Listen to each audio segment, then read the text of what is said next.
Hello everyone, if balancing chemical equations has ever confused you, don't worry. By the end of this video, you will understand the logic behind balancing equations and not just memorizing the steps. So let's begin with the balancing chemical reaction. First, what does balancing a chemical equation actually mean?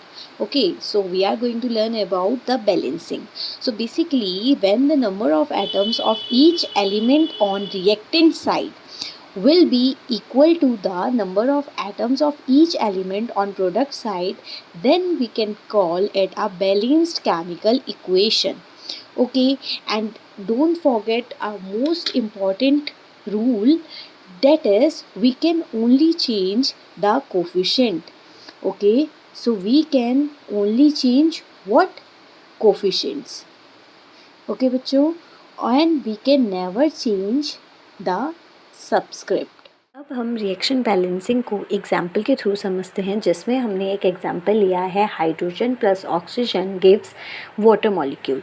तो यहाँ पे अगर reactant side देखा जाए तो reactant में before balancing हमारे पास 2 hydrogen present and where as oxygen atoms are 2। ठीक है, अब लेकिन इसके बाद क्या होगा, जब हम बैलेंस करने लगेंगे उस केस में हमारे हाइड्रोजन और ऑक्सीजन के नंबर ऑफ एटम्स चेंज हो जाएंगे। लेकिन उससे पहले अगर हम प्रोडक्ट में देखें बिफोर बैलेंसिंग, तो प्रोडक्ट में भी हमारे 2 हाइड्रोजन प्रेजेंट हैं और 1 ऑक्सीजन प्रेजेंट है। ओके, तो अब हमें इस हाइड्रोजन और ऑक्सीजन को बैलेंस करने के लिए, क्योंकि यहाँ पे 2 हाइड्रोजन है, प्रोडक्ट में भी 2 ही हाइड्रोजन है, ऑक्सीजन रिएक्टेंट में 2 है, लेकिन प्रोडक्ट में हमारा 1 ही ऑक्सीजन प्रेजेंट है। तो इसको बैलेंस करने के लिए हम लोगों को यहाँ पे एक अपना जो कोफिशिएंट है उसको चेंज करना पड़ेगा, क्योंकि अभी अभी मैंने आप लोगों को बताया कि हम लोग सबस्क्रिप्ट का नंबर चेंज कभी नहीं कर सकते हैं। ऐसा क्यों होता है, क्योंकि जो ये हमारा H2O यहाँ पे जो 2 लिखा है ये इसका फॉर्मूला है। ये एक मॉलिक्यूलर फॉर्मूला है कि किसी भी मॉलिक्यूल का क्या फॉर्मूला आएगा उसको हम क्या कह रहे हैं, यहाँ पे हम लोग कहते हैं इसको मॉलिक्यूलर फार्मूला का ही वो पार्ट है, जिसकी वजह से वो चेंज नहीं हो सकता। वेयर एज अगर मैं यहाँ पे 2 लगाऊँ या फिर 3 लगाऊँ तो उसका मतलब है यहाँ पे जो वाटर मॉलिक्यूल है वो एक मॉलिक्यूल, सेकेंड मॉलिक्यूल, तो यहाँ पे 2 मॉलिक्यूल उस चीज़ के प्रेजेंट हैं। तो इसी वजह से यहाँ पे हम कोफिशिएंट चेंज कर सकते हैं, लेकिन सबस्क्रिप्ट का नंबर चेंज कभी नहीं होगा। Okay, so come back to the topic. अब क्या होगा कि यहाँ पे हाइड्रोजन रिएक्टेंट में 2 थे, लेकिन अब हमें हाइड्रोजन बैलेंस करने थे, तो हाइड्रोजन तो ऑलरेडी बैलेंस थे तो उनको चेंज करने की नीड हमें नहीं थी। लेकिन ऑक्सीजन बैलेंस करने के लिए हम लोगों को यहाँ पे 2 कोफिशिएंट लगाना पड़ा, क्योंकि हमारे रिएक्टेंट में 2 ऑक्सीजन एटम प्रेजेंट हैं और इस ऑक्सीजन को भी हम क्या बनाना चाह रहे थे, 2 बनाना चाह रहे थे। लेकिन अब इसको 2 बनाते बनाते हमारा जो हाइड्रोजन है वो अनबैलेंस्ड हो गया। यहाँ पे हाइड्रोजन जो है वो 2 प्रेजेंट है, प्रोडक्ट में भी 2 ही थे और इसमें भी 2 ही थे, लेकिन ऑक्सीजन जो है वो यहाँ पे रिएक्टेंट में 2 था और प्रोडक्ट में 1 था। अब जब मैंने यहाँ पे इस प्रोडक्ट वाली साइड में इसको 2 फैक्टर से मल्टीप्लाई करा तो उस केस में हमारे ऑक्सीजन एटम यहाँ पे 2 हो गए, हाइड्रोजन एटम हमारे 4 हो गए, 2 मल्टीप्लाई बाई 2 इज़ 4। लेकिन अब हमें यहाँ पे इसको बैलेंस करने के लिए क्या करना पड़ेगा, ऑक्सीजन 2 ही है, यहाँ पे भी 2 ही है, तो उसको छेड़ने की ज़रूरत नहीं है।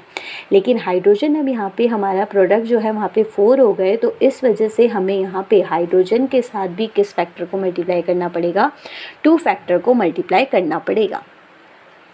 अब देखिए नेक्स्ट एग्जाम्पल हमारे पास ऐसे ही हमारा आयरन और ऑक्सीजन का एग्जाम्पल है, जिसमें अब देखिए रिएक्टेंट में आयरन के कितने एटम्स प्रेजेंट हैं, only 1, and atoms of oxygen are 2।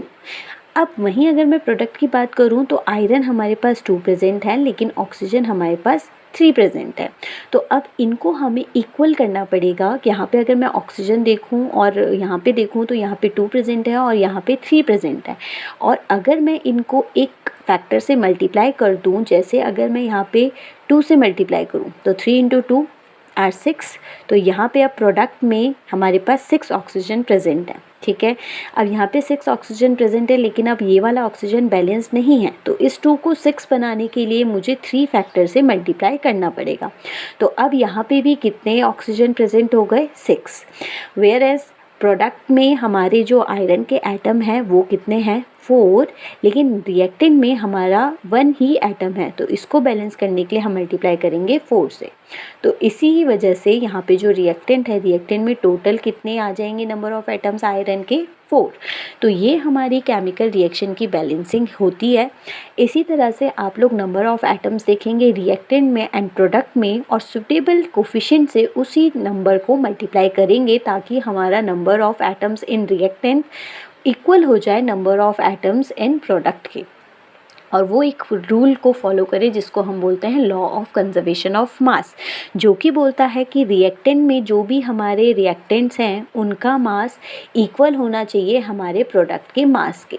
तो अगर आपकी बैलेंसिंग सही है तो ये जो मास आएगा आपका रिएक्टेंट का, वो हमेशा इक्वल आने वाला है प्रोडक्ट के मास के।